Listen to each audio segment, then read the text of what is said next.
Bonjour et bienvenue à tous sur TV5 Monde et sur la radio-télévision ivoirienne, la RTI, qui diffuse conjointement ce numéro de 400 millions de critiques.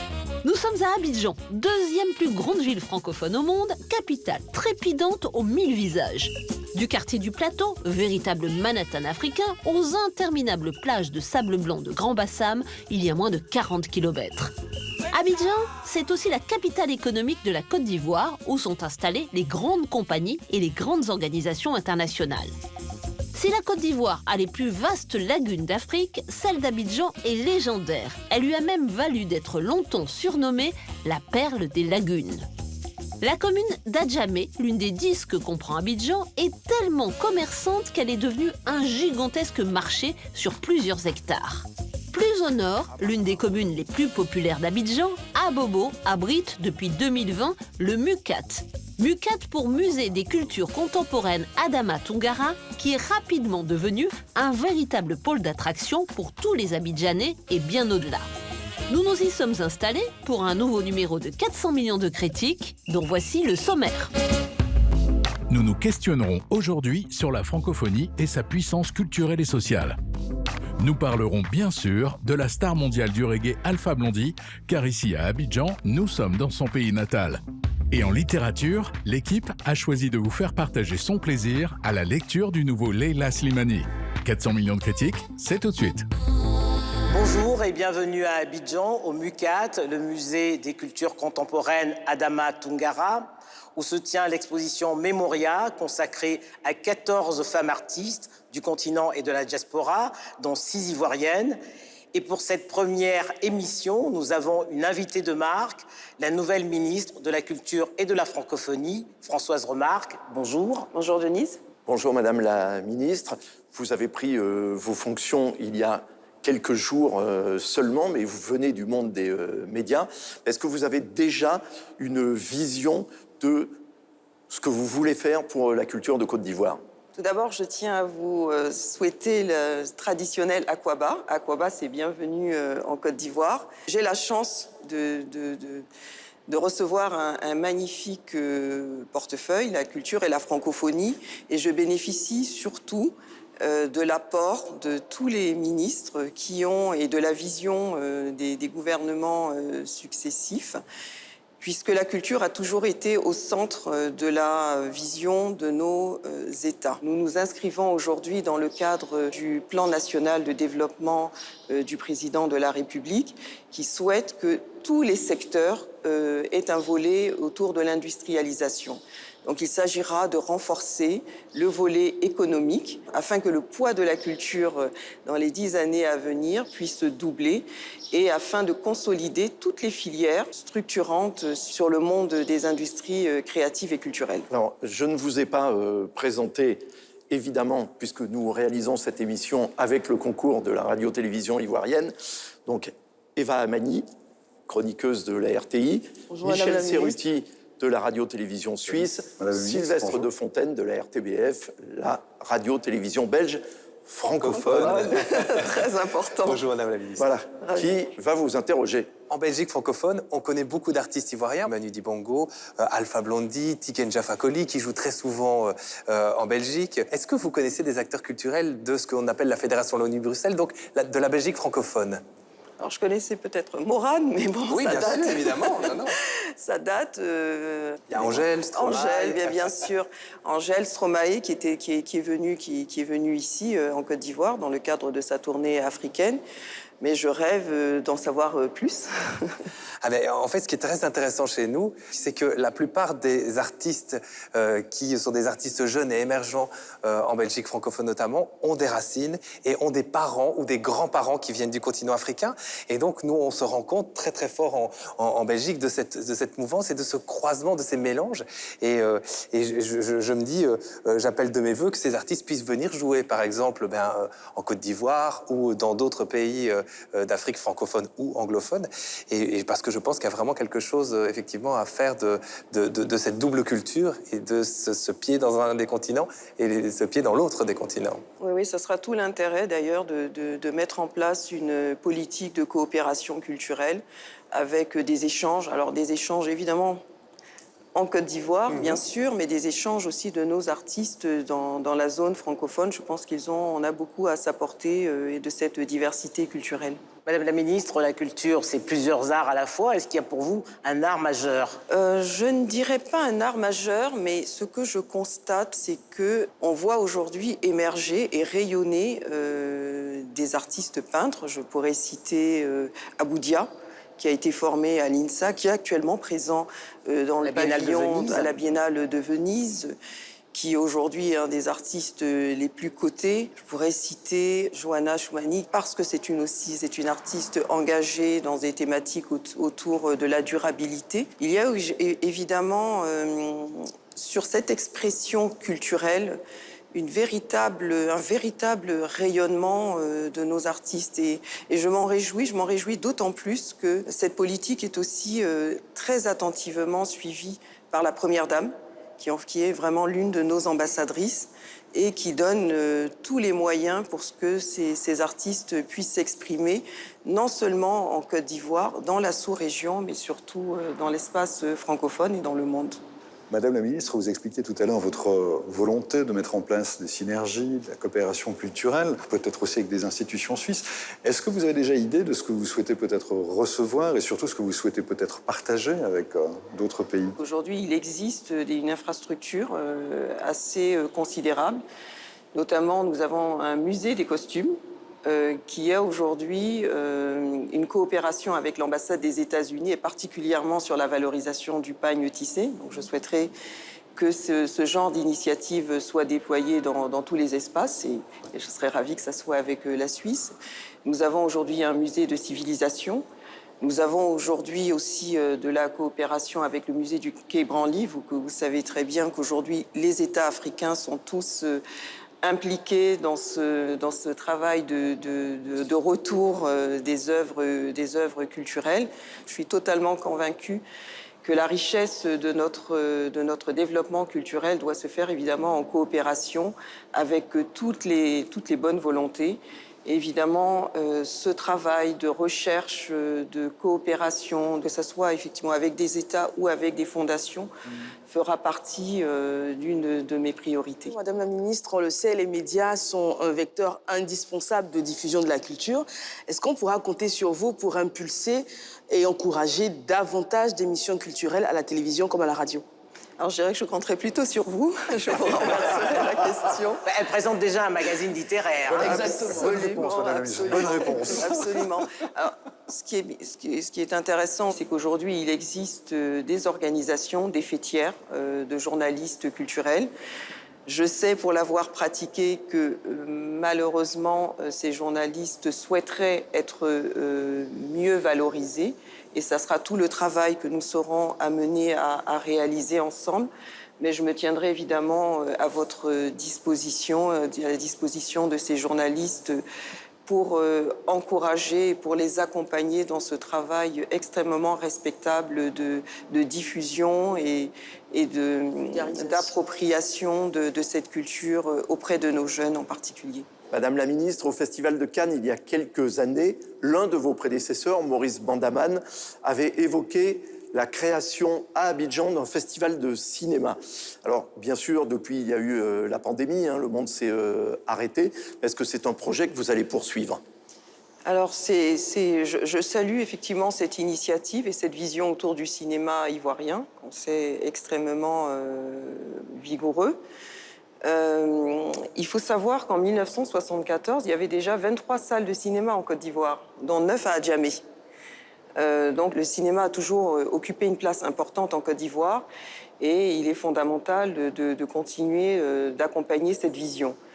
Aujourd'hui, au-delà du festival, nous avons besoin aussi d'infrastructures. Donc l'État de Côte d'Ivoire a identifié un site qui pourrait servir de cité de cinéma avec des studios qui pourraient être utilisés évidemment au profit du cinéma ivoirien, mais pas que. Une vocation sous-régionale. Avec une vocation sous-régionale et bien sûr derrière, créer vraiment et structurer toutes les chaînes de valeur autour des différents métiers. Je pense que c'est une orientation que nous allons regarder, poursuivre. Le FESPACO est un festival important dans la sous-région et je pense qu'il faut mieux qu'on travaille en synergie et en complémentarité dans cette coopération sud-sud. Et il est important que chaque pays, finalement, apporte un maillage complémentaire à ce qui existe déjà. Madame la ministre, vous avez également en charge le département de la francophonie. Je vous invite donc à rester avec nous pour évoquer le premier débat de cette émission. Et à cette occasion, Madame la Ministre, je vous remets La langue française dans le monde, l'édition 2022, qui est éditée par Gallimard et l'Organisation internationale de la francophonie. Et vous verrez que quasiment un francophone sur deux aujourd'hui sur la planète, ils sont 321 millions, est en Afrique subsaharienne et dans l'océan Indien. Et la Côte d'Ivoire est le 4e pays francophone de l'espace francophone en Afrique. Ben, je vous remercie. J'aurai de quoi faire à partir de ce soir. Je pourrai faire une interrogation écrite après. Vous verrez, c'est très, très complet. Et ça montre effectivement que parmi les 28 millions d'Ivoiriens, en tous les cas, 10 millions d'entre eux sont des francophones complets, c'est-à-dire qu'ils parlent, qu'ils comprennent, qu'ils écrivent le français parfaitement. J'en ai d'ailleurs une à mes côtés. Madame la ministre, c'est vrai que 62% des francophones sont en Afrique, mais se pose de plus en plus la question de la coexistence de nos langues nationales avec le français. Est-ce que ce plurilinguisme est une menace pour la francophonie? Je pense que c'est une richesse. C'est véritablement une richesse parce qu'une langue, d'abord les langues sont vivantes, donc elles doivent s'enrichir de toutes les cultures. Et chacune, finalement, en étant issue de sa richesse spécifique, inonde et permet de rendre encore plus vigoureuse notre espace francophone. Michel, la Suisse est un tout petit pays où le français n'est pas majoritaire. Petit mais costaud. Où le français n'est pas la langue majoritaire. Est-ce que la part des locuteurs francophones est stable? Oui, je crois, au cours des dernières années, elle a même eu tendance, me semble-t-il, à légèrement, mais alors très légèrement augmenter. Mais d'une manière générale, elle est stable. Maintenant, au-delà des chiffres, ce qu'il faut voir en Suisse, c'est finalement comment elle est utilisée, cette langue. C'est intéressant quand on regarde la répartition. Donc, il y a à peu près 62-63% de locuteurs qui sont germanophones, qui parlent allemand, 22-23% de francophones, 8% d'italophones qui parlent italien, donc, et puis 0,5, c'est la 4e langue. Il y a 4 langues nationales en Suisse qui parlent le romanche, qui est une langue qui est vraiment parlée par une toute petite minorité à l'est de la Suisse. Mais ce qui est intéressant quand on regarde les chiffres, c'est finalement quelles sont les langues les plus utilisées dans les interactions au quotidien. Donc ça reste l'allemand, ça oui, 76%. Mais ensuite, la deuxième langue la plus utilisée en Suisse, c'est l'anglais, voilà, et non pas le français. Le français vient ensuite.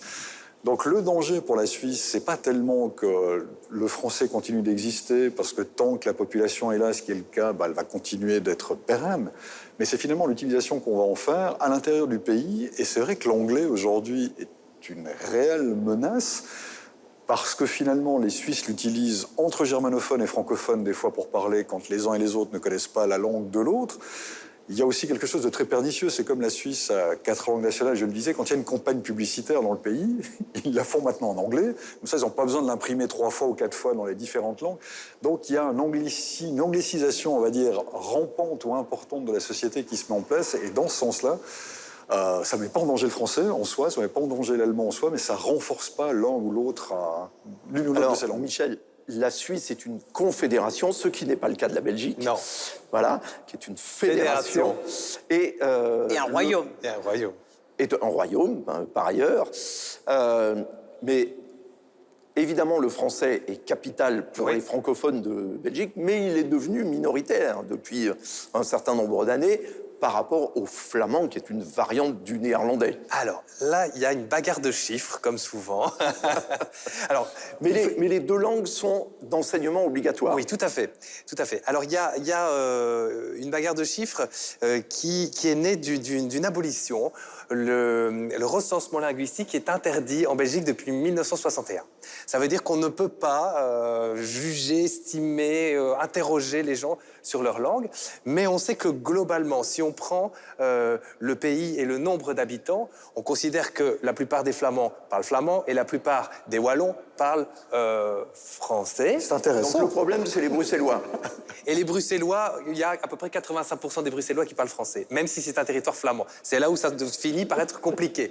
Mais toujours est-il qu'on a à peu près 4,5 millions de francophones et 6,5 millions de néerlandophones. Ça, c'est si on regarde la géographie. Maintenant, l'Organisation internationale de la francophonie considère qu'il y a non pas le pourcentage que je viens de vous donner, mais carrément 88% de francophones en Belgique. Oui, parce que les néerlandophones, les flamands, apprennent le français. Exactement, exactement. Et c'est là aussi souvent, ils refusent de le parler. En tous les cas, ils en français comme moi, tout à fait. Mais ils le comprennent parfaitement. Ils le comprennent parfaitement. Ils sont plus enclins à parler français avec des Français plutôt qu'avavec des Belges francophones. Pas toujours. Ce qu'on dit parfois, c'est si vous avez une panne en Flandre, dites que vous êtes français et que vous avez loué votre voiture. Ce sera plus facile. Donc effectivement, il y a cet enjeu. Les Flamands rétorquent, eux, considèrent qu'il y a 70%, 70% des Belges qui parlent le néerlandais, ce qui est alors là pour le coup pas vrai parce qu'effectivement les francophones. Vous avez une population de 150%. Oui, exactement. Près, et quand vous calculez bien, vous vous retrouvez avec une population de 150%. Et comme avec Frankrijk, ik spreek geen Nederlands. Voilà. Mais il y a deux éléments importants que je voulais souligner. C'est que l'Office des crèches et de l'enfance en Flandre s'est rendu compte d'une chose, parce qu'eux ont fait des études par rapport aux mamans qui viennent apporter leurs enfants dans les crèches. Et ils se sont rendus compte qu'en 2005, eh bien, à peu près 4% de ces femmes parlaient en français à leurs enfants.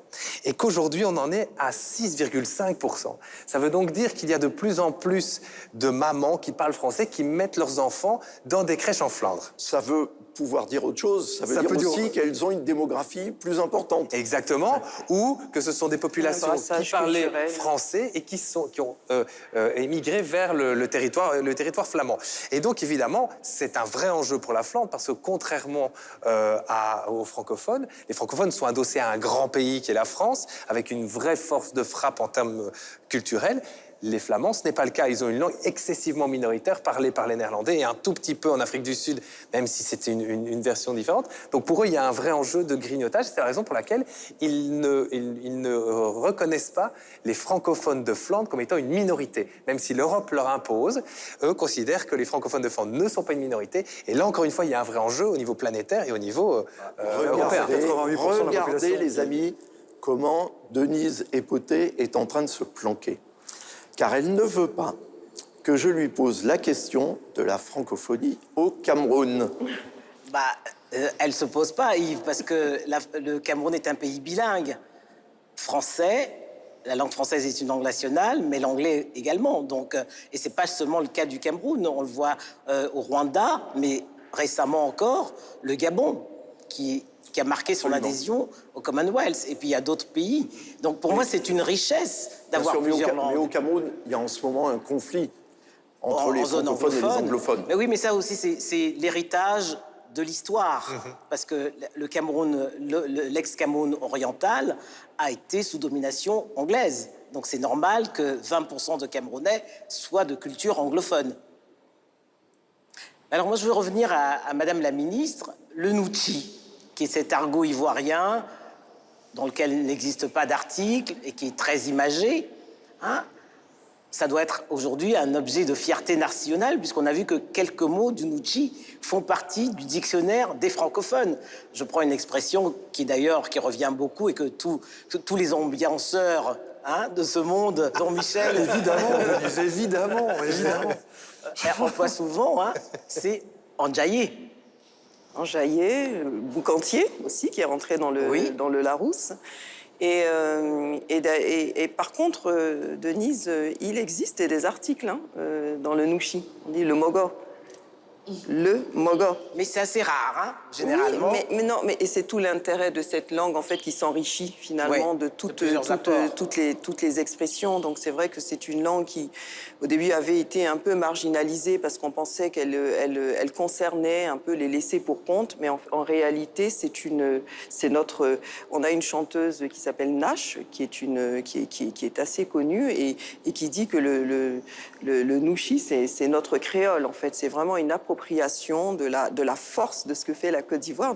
N'oublions pas que nous avons quand même 60 ethnies. Nous avons une langue nationale qui est le français.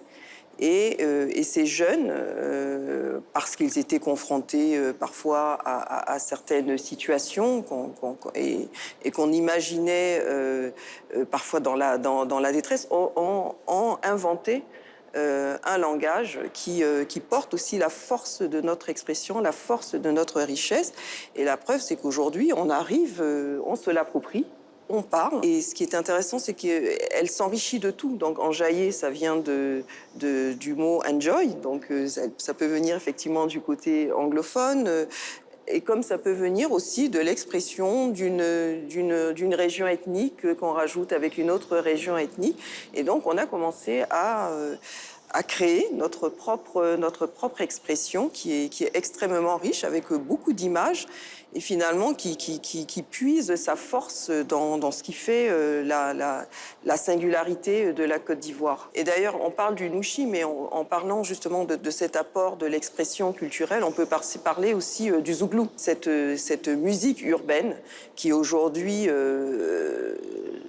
est connue et que l'on retrouve... Grâce au Magic System. Oui, mais allez même au Burkina, allez au Mali, vous allez entendre du zouglou partout. Oui, parce que le zouglou est né parce que c'était d'abord pour critiquer, pour contester d'ailleurs le président Félix Houphouët-Boigny, puisqu'il est né sur le campus de l'université Houphouët-Boigny.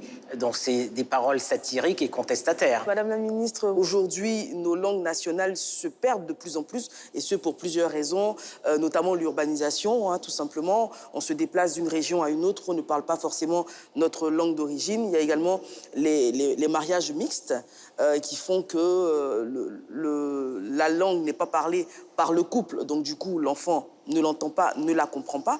Je suis quand même un peu inquiète. Je me demande, d'ici 10, 20 ans, est-ce que nos langues nationales survivront? Et sinon, comment remédier à cette perte qui me semble inéluctable? Je suis moins inquiète que vous, parce que je réalise aussi qu'il y a une véritable appropriation de notre identité et de notre culture. Donc la ministre de l'Éducation nationale souhaite introduire certaines langues nationales dans le cursus scolaire. On a aussi, grâce au numérique, il commence à y avoir des applications. Il existe aussi des laboratoires, on l'oublie, à l'université d'Abidjan, extrêmement pointus aussi, qui préservent cette langue. Donc toute la question sera plus la capacité de s'approprier ces mouvements assez rapidement. Et j'ai l'impression que ce mouvement se met en place. Vous avez une coiffe qui symbolise cette vitalité et cette envie finalement de remettre au goût du jour nos pagnes, nos traditions, notre manière de nous habiller. Aujourd'hui, je vois que dans l'industrie textile, ce qui fait vraiment la force de cette industrie textile, de la mode et du design, c'est effectivement des créateurs qui s'inspirent de nos pagnes et de nos réalités. Donc j'ai l'impression qu'au contraire, on est plutôt dans un nouveau mode d'appropriation, c'est normal. Aujourd'hui, on réalise que parler sa langue nationale n'est pas du tout incompatible avec notre volonté de nous approprier notre culture. Merci Madame la Ministre d'être venue dans cette émission et surtout merci de nous avoir accueillis à Abidjan.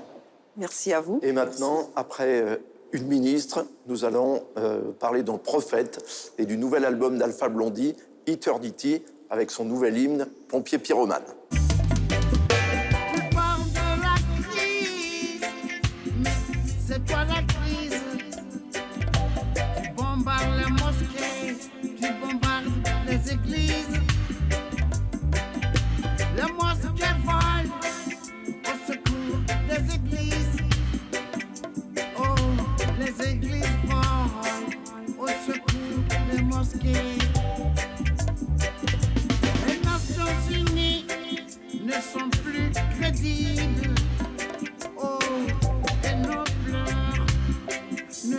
pas audible. Hey, pompier pyromane, tu ne peux pas tromper les rastaman.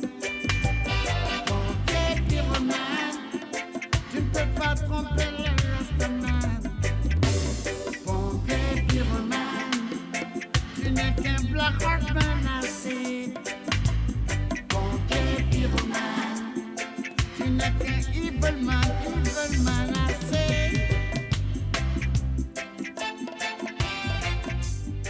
Eternity, c'est donc le titre du 19e album d'Alpha Blondy.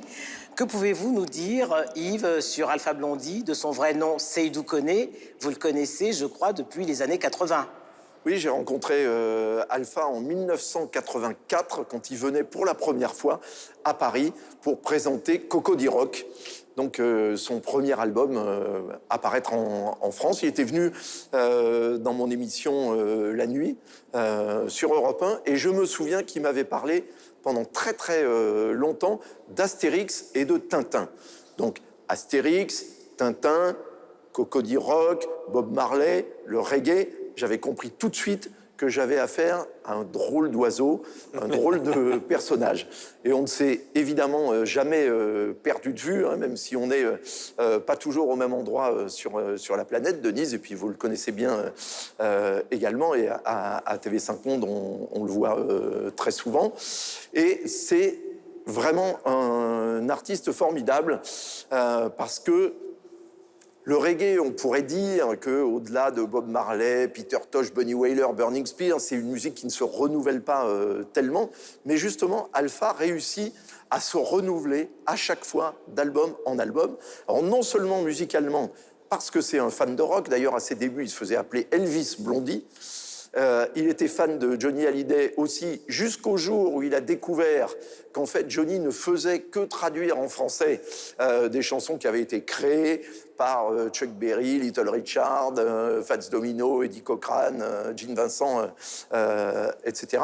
Mais c'est un vrai fan de rock. D'ailleurs, sur son dernier album, Eternity, il reprend, à côté de Soul Web, un des hymnes de Bob Marley, il reprend Have You Ever Seen the Rain de John Fogerty et Creedence Clearwater Revival. Mais sur des albums précédents, il a repris Led Zeppelin, il a repris voilà, la terre entière. C'est quelqu'un qui à la fois sait se renouveler musicalement, et puis au niveau des thématiques qu'il aborde. Parce que, Très engagé.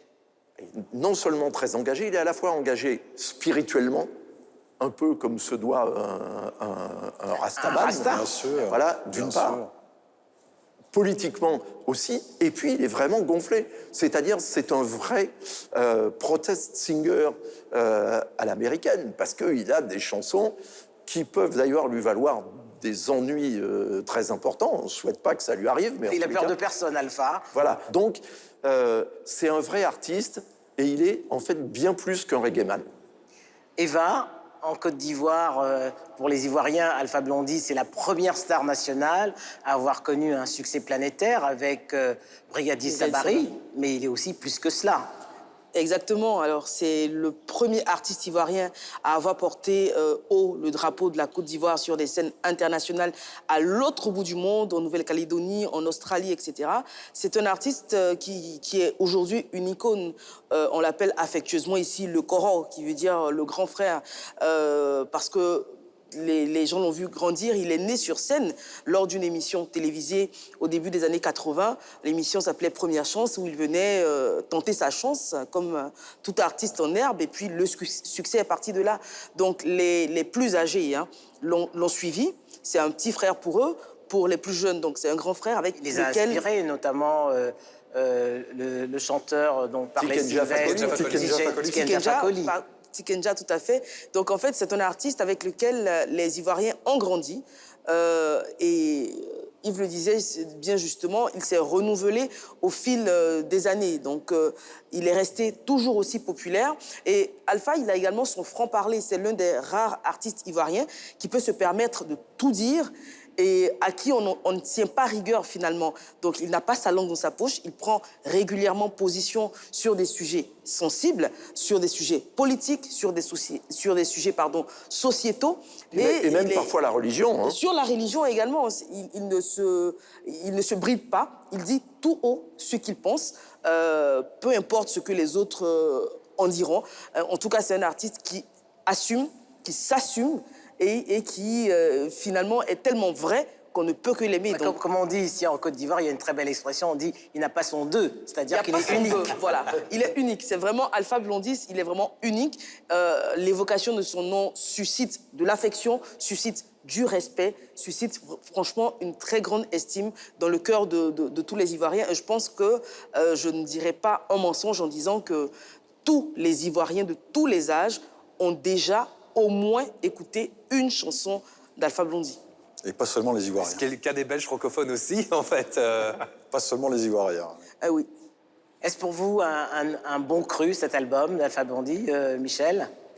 Oui, clairement. Alors, c'est vrai que peut-être j'ai pas non plus un regard tout à fait objectif sur Alpha Blondy parce que c'est un artiste qui m'accompagne musicalement, alors pas amicalement, parce que je ne te connais pas personnellement depuis aussi longtemps, mais je l'écoutais dans les années 80 déjà. On parlait des discours mis en musique. Alors, il y a eu à la fin des années 80 le fameux discours de Félix Houphouët-Boigny, qui était alors président de la Côte d'Ivoire, qui était mis en musique sur un reggae qui avait fait un peu scandale parce qu'il a fallu le défendre, mais surtout qui était totalement incroyable pour les auditeurs que nous étions en Europe d'écouter cela. Et puis, oui, alors c'est un album tout à fait réussi. Yves parlait du côté rock que peut avoir Alpha Blondy. On l'entend vraiment bien, je trouve, dans cet album, parce qu'il y a une prééminence des guitares qui est complètement inhabituelle pour un album de reggae. Et c'est dans ce sens-là que je trouve que Alpha Blondy a une vraie originalité, parce que le reggae, vous l'avez aussi dit, c'est presque une musique classique d'une certaine manière. Il y a une forme, c'est difficile d'en déroger. Et puis en même temps, il parvient chaque fois, tout en restant dans le canevas, dans le cadre du reggae, avec ses rythmes, avec ses codes, à faire quelque chose qui sort un peu de l'ordinaire. On ne peut que tomber en pamoison et en admiration, au besoin. Sylvestre, cet album vous a fait danser? Oui, il m'a fait danser, il m'a fait réfléchir. En Belgique... En dansant, la réflexion? On peut faire les deux. On peut faire les deux, on peut faire les deux en même temps. Ce qui est intéressant avec Alpha Blondy en Belgique, et en tout cas en Belgique francophone, c'est que si vous interrogez des gens par rapport au reggae, on va vous citer sans doute Bob Marley, peut-être les Wailers, donc la Galaxie et les enfants de Bob Marley. Et puis en deuxième position, Alpha Blondy. Bien sûr. Et c'est vraiment très significatif. Et c'est très révélateur de ce qu'il est parvenu à faire. Il a joué sur beaucoup de scènes en Belgique, il y vient souvent, et il va sans doute y revenir aussi. Il a cette voix très caractéristique qui lui permet d'être reconnaissable entre mille, et également cette capacité à rendre, j'allais dire, abordable une musique qui est parfois un peu, alors je vais pas dire poussiéreuse, mais répétitive, effectivement. Ah ouais. Et les gens qui se disent, moi j'entends un morceau de reggae, c'est exactement le même qu'un autre morceau de reggae, Non, ça c'est pas vrai.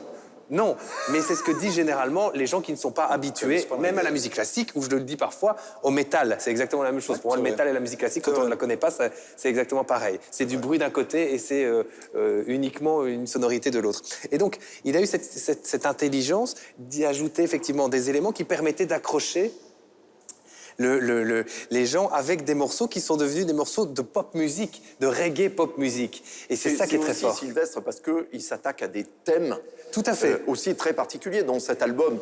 Alors notamment l'excision, l'immigration, évidemment, mais aussi la militarisation de la mondialisation. Exactement. Je veux dire, c'est-à-dire, il va chercher des thèmes qui ne sont pas juste, on va dire, les thèmes un peu faciles à la mode ou dont on parle régulièrement dans la presse et qui met sur des rythmes de reggae. Je veux dire, c'est... voilà, tout à l'heure, quand je faisais le lancement, je disais un prophète, c'était pas ironique. Je veux dire, il y a, il a quelque chose de, à la fois de spirituel dans ce qu'il fait, mais aussi de vision de l'avenir du monde et de réflexion permanente sur l'évolution du monde. On le voit très bien, parce que quand il a chanté Brigadier Sabari, c'était en 1983, quelques années plus tard, pour dénoncer les violences policières. Quelques années plus tard, il y a les affaires George Floyd, les affaires Michel Zecler. Et aujourd'hui, comme vous disiez, Yves, avec cette aberration qu'il dénonce sur les membres du Conseil de sécurité, qui sont également les premiers marchands d'armes, on voit bien que l'actualité lui donne raison. La guerre en Ukraine, la guerre au Mali, la guerre au Soudan. C'est vraiment un visionnaire.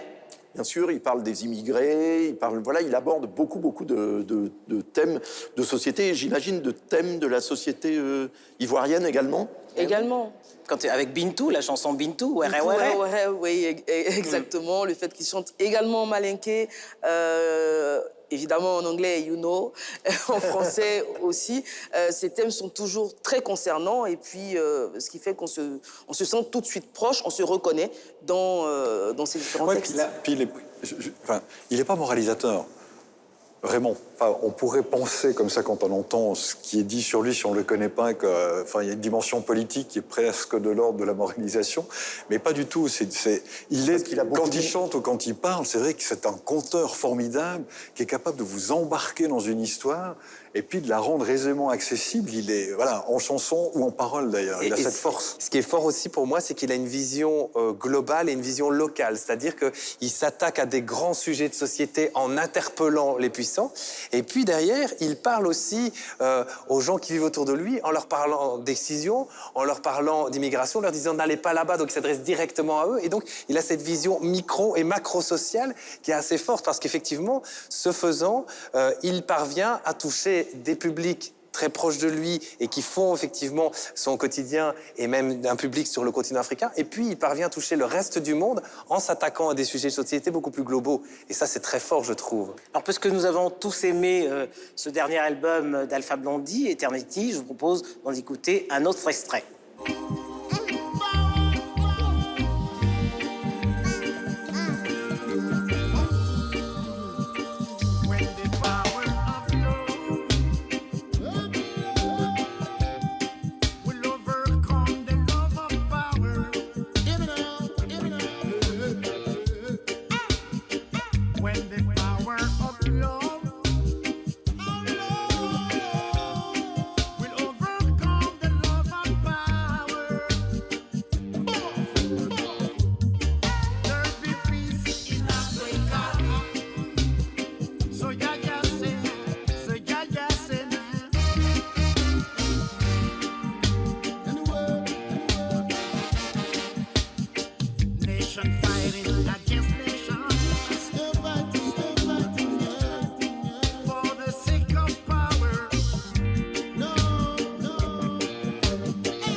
Eternity, c'est le titre du dernier album d'Alpha Blondy, disponible chez tous les bons disquaires et sur les plateformes de téléchargement légales. Et le troisième sujet que nous allons aborder dans cette émission, Denise, après la francophonie et après Alpha Blondy, c'est le nouveau livre de Leila Slimani. Alors, deuxième tome d'une trilogie annoncée qui raconte de manière un peu romancée l'histoire de sa famille. Alors, il faut rappeler, Leila Slimani donc, est une écrivaine franco-marocaine. Elle est prix Goncourt, ce qui n'est pas rien, très jeune, ce qui arrive assez rarement. Et par ailleurs, et ça la lie à la francophonie, elle est la représentante du président de la République française, Emmanuel Macron, pour la francophonie. Alors ce deuxième tome, on avait dit dans cette émission beaucoup de bien du premier.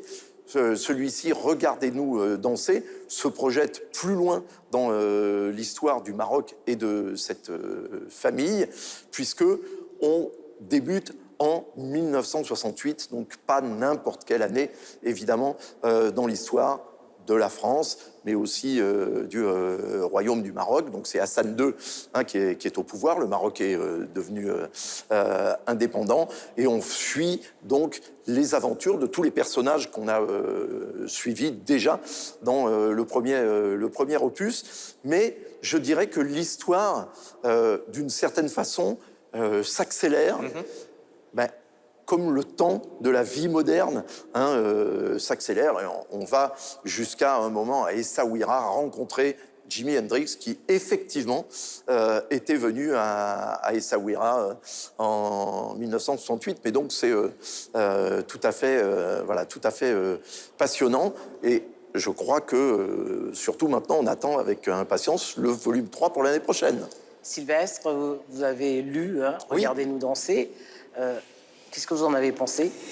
Alors, j'ai trouvé que c'était évidemment, heureusement d'ailleurs, très cohérent avec le premier tome. Il y a effectivement une accélération. On se retrouve beaucoup plus, alors que le premier tome se basait dans l'après-guerre avec Mathilde et Amine qui créaient leur cocon familial, leur activité professionnelle. Ici, il y a effectivement l'activité professionnelle qui devient florissante, la ferme devient plus importante, mais surtout, on entre dans une ère de l'opposition, une ère de l'opposition générationnelle. Et c'est tout le ressort de ce livre où effectivement le couple va pas hyper bien, les enfants s'opposent en quelque sorte à leurs parents, en tout cas ont des modes de vie qui commencent à être différents. La fille Aïcha part faire ses études de médecine, le fils Selim il fricote un peu avec les hippies, et donc on a vraiment ce mouvement. Ce qui est génial, je trouve, comme dans toutes les grandes sagas, c'est de pouvoir effectivement raccrocher ces pans de la petite histoire familiale à la grande histoire. Et ça, elle le fait très bien, Leila Slimani, parce qu'elle parle effectivement du Maroc, mais au-delà du Maroc, elle parle de la France, d'une certaine manière de la francophonie, mais aussi de ce qu'était le monde à l'époque, puisque 68 a été présent en France, en Belgique aussi, mais on le voit au Maroc. Donc il y a vraiment ce mouvement, et c'est ça qui est assez intéressant avec les grandes sagas. Et elle en respecte les codes, en tout cas. Michel, c'est ce qui fait la recette des sagas familiales, c'est le croisement, comme le disait Sylvestre, avec la grande histoire. Oui, en général, c'est ça qui intéresse, mais surtout, je pense que ce qui fonctionne dans les sagas familiales, que pour tout lecteur, c'est qu'on puisse s'identifier quand même avec les personnages. Que ce soit les personnages qui nous incluent, qui nous prennent par la main et qui nous emmènent à suivre cette histoire. Parce que sinon, on va se retrouver un petit peu simplement à lire un manuel d'histoire revisité. Alors, on avait parlé du premier tome de Leila Slimani dans cette émission qu'on avait lu et que j'avais bien apprécié. Et puis là, je dois vous avouer que j'ai eu une petite réserve justement dans le deuxième tome parce que j'ai eu le sentiment à plusieurs reprises de rester à l'extérieur du livre alors la peine à y entrer. Alors est-ce que c'est moi, est-ce que c'est l'écriture? Je ne sais pas. Leila Slimani dit elle-même que son écriture désormais est nettement plus académique qu'elle n'a pu l'être. Sur Chanson douce, le livre pour lequel elle a reçu le Goncourt en 2016, si je ne m'abuse, c'était une écriture qui était très serrée, qui était très courte, qui était très incisive, qui allait de pair avec l'histoire. Oui. Là, elle fait des phrases un peu... long. C'est un petit peu plus long, voilà, c'est un petit peu plus long, c'est un petit peu plus... littéraire. Ouais, littéraire, exactement. Mais en même temps, j'ai l'impression qu'il y a une telle foison de descriptions, de précision dans les descriptions, qu'on enlève un tout petit peu de la partie onirique que le lecteur pourrait avoir. Enfin, en tout cas, c'est ce que moi j'ai ressenti. Donc, on apprend sur le Maroc, on apprend sur la vie à ce moment-là, on comprend bien quelle est la réalité sociale, professionnelle d'Amine, de Mathilde, d'Aïcha, de Selim, enfin, etc., les personnages principaux. Et de Mehdi, le futur fiancé. De Mehdi, absolument, l'amoureux d'Aïcha. Puis en même temps, il y a une telle peut-être galaxie de personnages, parce qu'il y en a vraiment beaucoup plus que dans le premier, plus peut-être une telle précision dans l'écriture que moi, des fois, j'ai eu de la peine à être saisi de manière charnelle par le bouquin, comme j'avais pu l'être un petit peu plus, enfin nettement plus plutôt, par le premier. Eva, est-ce qu'il y a en Côte d'Ivoire des auteurs féminines, notamment, qui sont très connues? Oui, tout à fait. Je dirais que la plus connue, malheureusement, qui nous a quittés en 2019, c'était Regina Yaou. Et moi, qui ai une émission littéraire, je reçois de jeunes autrices, et de moins jeunes d'ailleurs, à la question de savoir leur inspiration. À 90% du temps, elles me répondent Regina Yaou. C'est vraiment la référence en matière de littérature féminine en Côte d'Ivoire. Par les thèmes qu'elle abordait, elle a commencé très jeune, elle a été découverte pendant un concours scolaire. Et de là est née sa vocation. Elle a ses livres, ses best-sellers tels que Ewi Anka, qui traitent de sorcellerie. Ce sont des thèmes qui ne sont pas toujours traités dans nos œuvres littéraires. Elle a par exemple la révolte d'Afiba, qui parle de ces femmes, de ces veuves qui se retrouvent dépouillées par la belle famille après le décès de l'époux. C'est une auteur ou autrice, je ne sais pas si autrice d'ailleurs est entrée Auteur dans... avec un E à la fin. Voilà, Auteur on va E. partir sur auteur. Donc c'est une auteure dont le succès ne faiblit pas malgré son départ. Et certaines de ses œuvres ont même été au programme scolaire de l'éducation nationale. Pour parler des plus jeunes et des contemporaines, je dirais, il y a Anseta Ouattara, qui est également très suivie. Elle est à l'origine des Coups de la vie. Alors, les Coups de la vie, c'est un véritable phénomène. Elle est journaliste. Elle tenait une chronique dans un hebdomadaire féminin où des personnes racontaient une tranche de vie. Et face au succès donc, de cette tranche de vie, elle en a fait des recueils de nouvelles.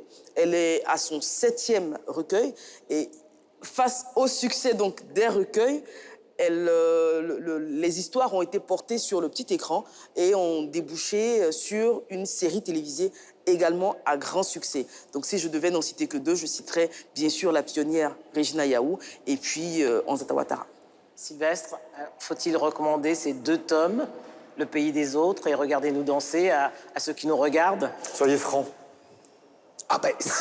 Non, mais oui, alors il faut quand même un prérequis, il faut aimer l'histoire, il faut aimer les grandes sagas, il faut aimer les personnages. Elle écrit quand même, je suis pas complètement d'accord avec Michel, parce qu'elle écrit quand même à hauteur de personne, et il y a un glossaire qui permet aussi de voir un peu qui est qui, etc. Tout à fait. Et je trouve pas de grosse différence entre les deux, sauf qu'effectivement il y a plus de personnages, et que je trouve effectivement, comme l'a dit Yves, il y a une accélération. Donc fatalement, il y a une petite différence de rythme, mais oui, et il faut être capable de se dire qu'on va s'enfourner 3 tomes. Ça me fait toujours penser à un auteur comme Michelet qui a sorti 4 tomes à l'époque. Et effectivement, c'était tellement bien écrit qu'on avait envie de continuer et que ça devrait représenter 2000 pages. Ici, il faut savoir une chose, c'est qu'effectivement, on peut les lire séparément. C'est possible. Mais c'est quand même très intéressant de pouvoir tout lire. Elle fait souvent des rappels en arrière, justement, pour si on a raté le premier épisode, pour savoir où on se trouve dans le 2e épisode, absolument. Ouais, Ce qu'il faut éviter peut-être, c'est de lire le 2e et se dire, mince, j'aurais dû lire le 1er. Bon, bah, j'ai recommencé alors. Faut les lire dans l'ordre. Faut les lire dans l'ordre, c'est moi, quand même... Moi, j'ai pas lu c'est quand même mieux, le premier, Ouais. donc j'ai pas d'éléments de comparaison, mais voilà, c'était plutôt bien. Non, elle écrit très bien, Leila Slimani, elle creuse ses personnages, hein, les caractères, les situations, et puis notamment dans ce 2e volume, je trouve qu'on y trouve très très bien les oppositions entre modernité et tradition, entre la jeunesse et les parents et grands-parents, entre la France et le Maroc. Et puis la dimension historique nationale du moment, avec Bien ce sûr, Maroc évidemment. qui accède à l'indépendance, Hassan II avec les années de Braise. Bien Tout sûr, y est, et vraiment les enjeux sont très très bien posés. Mais c'est documenté, il n'y a aucun doute, alors qu'on se comprenne bien par rapport au bémol, à la critique que j'émettais tout à l'heure. C'est documenté, c'est riche, c'est recherché, c'est fouillé, il n'y a aucun doute. Seule chose, voilà, mon seul petit regret, c'est que des fois j'ai l'impression que c'est tellement précis que ça manque peut-être un peu de poésie. Mais c'est pour moi, voilà, c'est simplement ça. Mais Faut lui dire, hein. Au-delà de ça, Regardez-nous danser. N'hésitez pas. Voilà, c'était Regardez-nous danser de Leila Slimani, disponible chez les libraires, si vous avez la chance d'en avoir un à côté de chez vous, mais également disponible en livre numérique sur les plateformes légales. On va passer aux réseaux sociaux maintenant, donc, et Eva Amani, en commençant par vous. On va parler toujours littérature. Je vous conseille le compte Twitter de Chonté Siloué. C'est une jeune dame qui a à cœur de vulgariser la littérature auprès des plus jeunes. Donc, elle a ouvert une première bibliothèque sur fonds propres dans le quartier de Yopougon. Elle en a ouvert une seconde un peu plus grande à Cocody. Et elle ne ménage aucun effort pour rendre accessible la lecture aux tout-petits. Michel Serruti. Alors, puisqu'on parlait culture en ce début d'émission avec Madame la ministre de la Culture et de la Francophonie en Côte d'Ivoire, moi je vous propose d'aller sur le compte Instagram de Pro Helvetia, puisque Pro Helvetia est l'organisme qui est chargé justement d'essaimer la culture suisse à l'étranger notamment, et il y a un nombre extraordinaire de conseils ou d'événements culturels qui sont répertoriés sur ce compte Instagram. Sylvestre Defontaine. Un des artistes, sans doute, un des artistes contemporains ivoiriens les plus connus, c'est Aboudia, qui est très très jeune, qui est né à Abidjan et qui travaille aussi aux États-Unis aujourd'hui. Donc Aboudia, allez voir son compte Instagram, ça vaut vraiment le détour. Et c'est un des grands artistes ivoiriens du moment. Ouais. Denise Epoté. Alors moi, je vous recommande le compte Instagram de Céline Banza, qui est une chanteuse et guitariste originaire de la RDC. Elle a été découverte il y a 1 an à l'occasion d'un concours radiophonique. Elle chante divinement bien en lingala, qui est une langue très musicale, en anglais et en français également. Et moi, je vous conseillerais évidemment d'aller sur le Facebook d'Alpha Blondy, où vous aurez toutes les informations le concernant, notamment ses dates de tournée et les dates précises des sorties de son nouvel album Eternity, donc d'abord en digital et ensuite en édition physique dans le courant du mois de juin. Denise, la question qui fait peur à tout le monde. Voilà, le temps est venu de poser... Sur ce plateau. Oui. Je ne sais pas pourquoi on accepte de rester d'ailleurs. Alors le temps est venu de poser la traditionnelle question de fin d'émission. Nos prénoms à tous ont été choisis par nos parents, parfois avant même notre naissance. Si vous aviez la possibilité de changer de prénom et d'en choisir un autre pour le reste de votre vie, lequel auriez-vous choisi? Eva. Alors, il faut savoir que Eva n'est pas mon véritable prénom. Je m'appelle Evelyne à la base, mais c'est le diminutif et tout le monde m'appelle Eva depuis ma plus tendre enfance. Et c'est un prénom que j'adore, je trouve qu'il me ressemble. Il est clair, il est sans prétention, mais en même temps sans modestie aucune. Claque. Voilà, claque. Eva, elle est là, on la voit. Et j'aime tellement ce prénom que j'ai appelé ma fille Maëva. Donc franchement, si je vais choisir mon prénom, ça n'aurait pas été Evelyne, mais Eva. C'est très joli, Maëva, c'est très joli. Michel. Bravo. Mais je crois que pour moi, les prénoms, enfin le mien plutôt, mon prénom finalement c'est une convention sociale à laquelle je me suis habitué. Donc je vous avoue que très franchement, je ne me verrais pas m'appeler autrement. Il me convient parfaitement. Sylvestre. Mais moi, désolé de vous décevoir, mais j'ai mis tellement de temps pour l'aimer, ce prénom, que franchement, je vais pas en changer. Non, j'adore comment il est écrit esthétiquement, et puis il est singulier, même si tous les 31 décembre, les gens fêtent la Saint-Sylvestre, personne ne connecte avec le prénom. Donc très peu de gens me souhaitent ma fête ce jour-là, mais c'est devenu une expression plus qu'un prénom, mais pourtant c'est le mien et il me va très bien, et je l'aime tellement que j'ai appelé ma fille Sixtine parce que il y avait X, Y, et D. Ouais. Voilà, donc je me suis dupliqué. Les narcissiques, on se rejoint. Les narcissiques entre eux. Yves. Alors moi, ce sont mes amis Marca et Laurence Bibot qui ont trouvé le meilleur prénom composé dont on peut rêver. Alors, non pas Angèle, leur fille, mais leur fils, Roméo Elvis. C'est parfait. Et Alors, vous, Denise? Et moi, j'ai découvert que mon prénom, Denise, donc, correspondait au jour de naissance de mon papa. Donc, je trouve que c'est une très belle preuve d'amour. Et en plus, c'est un vieux prénom qui n'est pas très courant. Donc, je le garde. C'est le prénom de ma grand-mère. Voilà. Ah non, mais j'y suis très attaché. Eh bien, c'est sur la grand-mère de Sylvestre que nous allons nous quitter. Je la salue. Coucou mamie. Oui, Après avoir remercié Eva, qui va rester avec nous pour les 2 émissions suivantes, remercier donc à la fois les équipes de la radio-télévision ivoirienne avec laquelle nous avons produit ces émissions, remercier les téléspectateurs de la RTI qui nous ont regardés, puis ceux de TV5 Monde.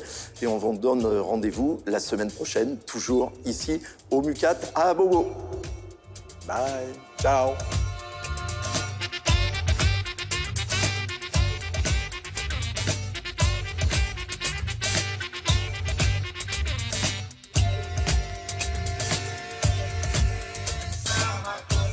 Su muañe.